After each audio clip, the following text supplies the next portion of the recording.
What's up, YouTube? This is Too Raw for TV. So, in this video, I want to do, at least to the best of my ability, a review of the second episode of Winning Time: The Rise of the Lakers Dynasty.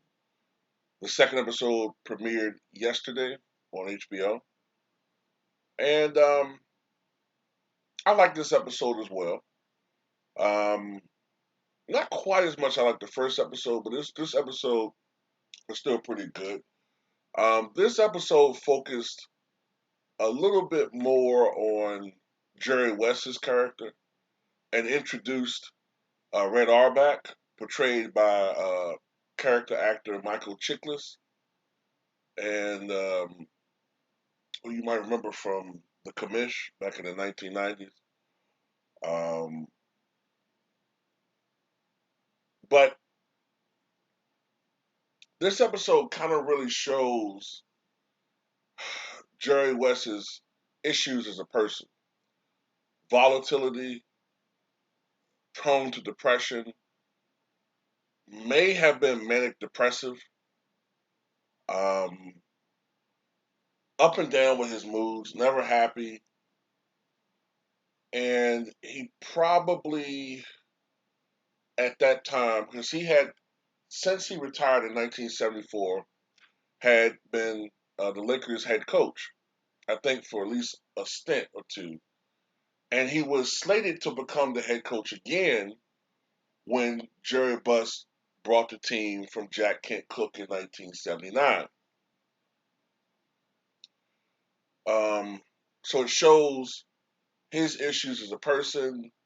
Also, it talks about how, you know, Jerry West is still reluctant to play Magic Johnson in the backcourt. People got to remember, at that time, it was just unheard of for a guy 6'8", 6'9" to play in the backcourt. It's just something that you didn't. It was seen as something that's going to be a complete and total failure. And he was going to play. Had he become the head coach, he was going to try to put Magic in the front court. Because the team already had a point guard in Norm Nixon. This episode also focused on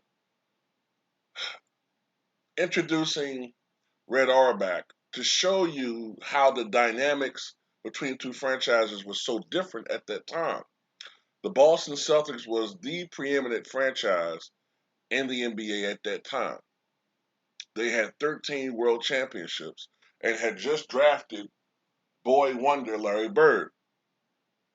Whereas the Lakers, they had 6 titles, but only one in LA.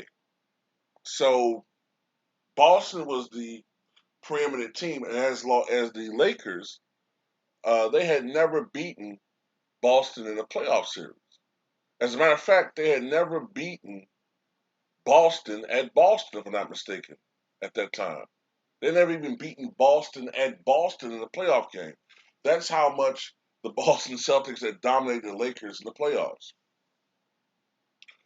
So Red Auerbach, you see the genesis of the rivalry between Red Auerbach, who by that time was not the head coach, he was the general manager of the Boston Celtics, and you see Jerry Bust is relatively young. He was not quite 50 yet.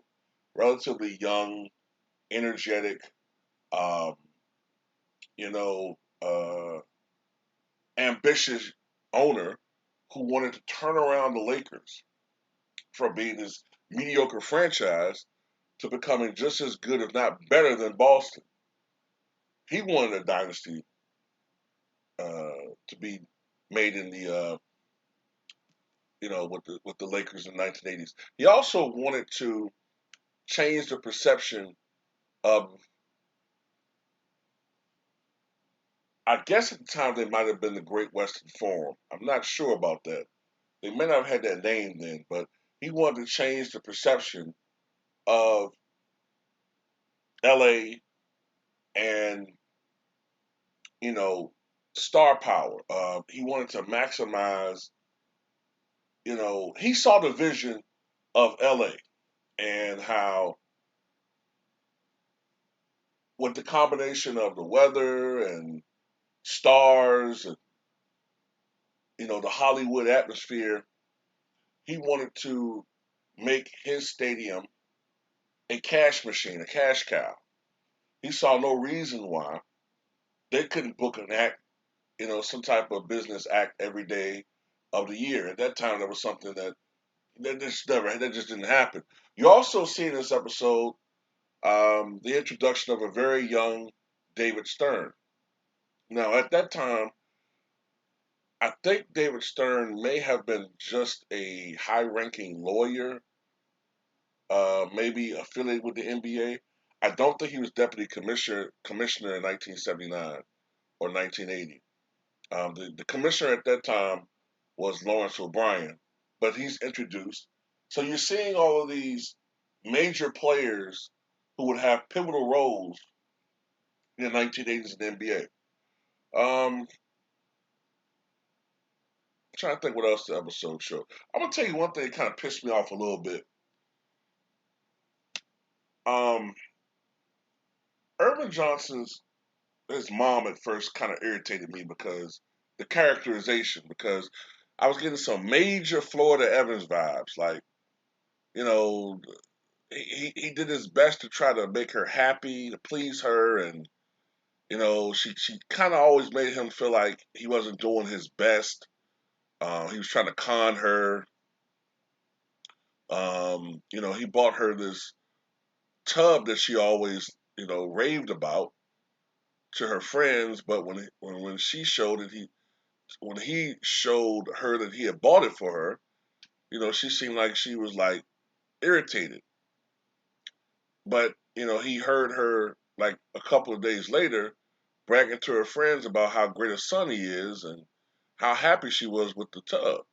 So this was bothering him, but his father told Herb, excuse me, that his mom kind of plays that role to keep him on the up and square, and that, that's just her way of making sure that he stays on the righteous path, I guess, so to speak. Because she didn't like the fact that he left school early.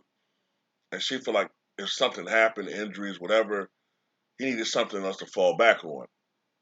But then again, Irvin Johnson's father told the mother, look, you got to kind of, let up a little bit on him. So I like the father, man. He's a good mediator, real cool dude. I like this series so far, man. As an NBA historian, I really like the characterizations. They're pretty accurate. Um, I look forward to seeing more of Kareem and some of the other characters being introduced over time. I think the young man playing Magic Johnson is doing a great job. This episode, you do get to see maybe a little bit of why the real Magic Johnson had some issues with this series. Magic is still characterized as a great guy, but he's flawed. He's You can clearly see he's a bit of a womanizer. He doesn't treat women badly. He doesn't treat women badly, nothing like that. But I mean, he likes pussy. You know, I don't see anything wrong with him. I mean, he's single, he's young. He doesn't seem like he is trying to manipulate women in any form or fashion. But I mean, it is what it is. But anyway, I like this episode. If you saw it, tell me what you guys think.